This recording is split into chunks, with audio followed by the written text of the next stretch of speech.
Taylor had a story about a young kid whose parents were murdered, and from what we learned with the Taylor King show, sex sells. And so I said, well, how can we put a sexy element into it? And that's sort of where the prostitution, the high-end escort story came into this murder story. You know, this is a show about prostitutes, the lives of prostitutes, but it doesn't have, there's no sex scenes really, and there's no nudity. The first Skype interview we had was amazing. It was awesome. I immediately had a connection with them, and I wasn't nervous about the material. Oh, how do you... Okay. Are you ready, sis? Here goes. So one guy would be like in the back over there. So he would be behind me, the guy in the front, and you can just like, you know, kind of bend. Beep, boop, beep, boop, beep, boop, beep, boop, beep, boop, beep, boop. Got that? A lot of people in private sales, they're trying to get out of the escorting business, but Candy is perfectly happy where she is. I'll talk to Mom and Dad, see if maybe I can get them to understand. Yeah, good luck with that. One of the first people that we cast on private sales was Tony Palmer, who was on the Taylor King show with us. I won a frog jumping contest about 5 months ago. And so I developed this character. I found this picture online of this guy in a Hawaiian t-shirt with all these tattoos, and he reminds me a lot of Tony Palmer. And so we created the character of Max. And the same company that did all the tattoos for like a lot of the big AMC shows, we used them and covered him in tattoos, and Max was born. I'm sure there's lots of other ways. I just like the easy way. We were shooting at a scene for private sales. We had the suit, like a hazmat suit, a white suit I had to step into. So we had to test the air gun, but we missed. And it hit me here in the face, so I was covered in blood in my face and inside my mouth for a few days. Still have the suit to this day. I hang it in my closet, as is the day that I took it off. Through that show, we've sort of created this family of actors that we go to constantly.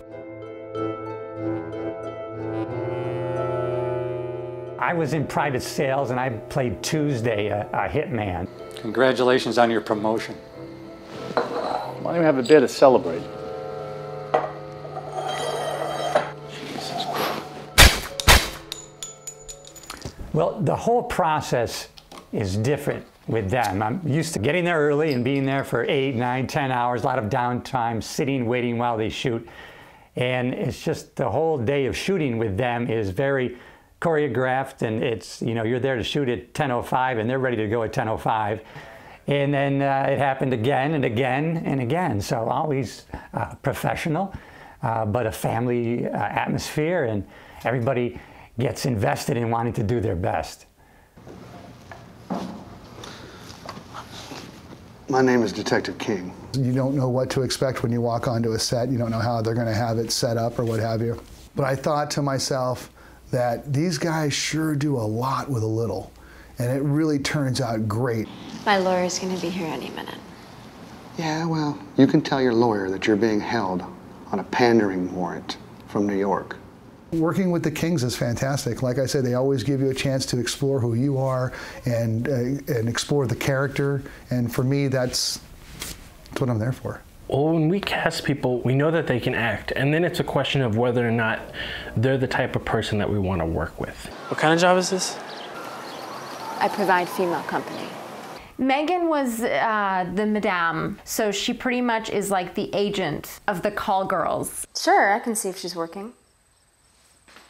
How long are you in town for? And she's extremely tough. She's a businesswoman, but she has super soft, like, interior. You know, my business is based on guys like you getting bored with faces like mine. If a location didn't work, we changed it. I love that. It's changing on a dime, and I think that's what a lot of filmmakers need to do when something isn't working, rather than just like forcing something to work. And that's what I love about working with Sean and Taylor, is they trust their writing and they trust their actors and they trust one another, so things are able to move and things are able to change. You know, one of the things about just jumping in and doing it over and over and over is you get to deal with real life problems. I think the first actress that played the role of Stephanie, I think we got a call one day. She's like, I've decided to move to Vietnam It was so out of the blue, and like, oh great, now we have to recast. Thankfully, we had only shot, a week with her. That was lesson one. But then the second actress,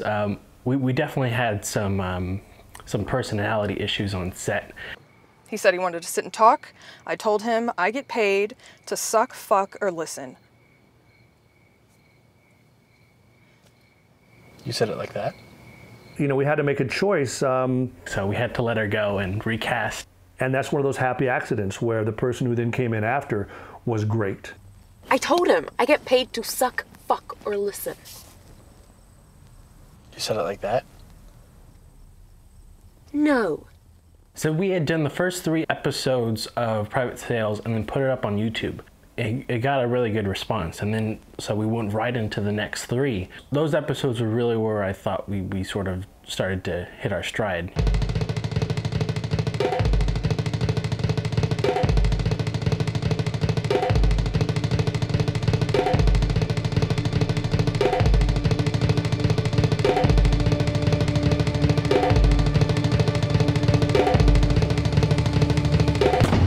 And then one day after we put the first 6 episodes out on YouTube, we got a call from this Italian distributor. And so we Skyped with him, and he was just baffled. Why the fuck did you put it on YouTube? You could be making money off of this.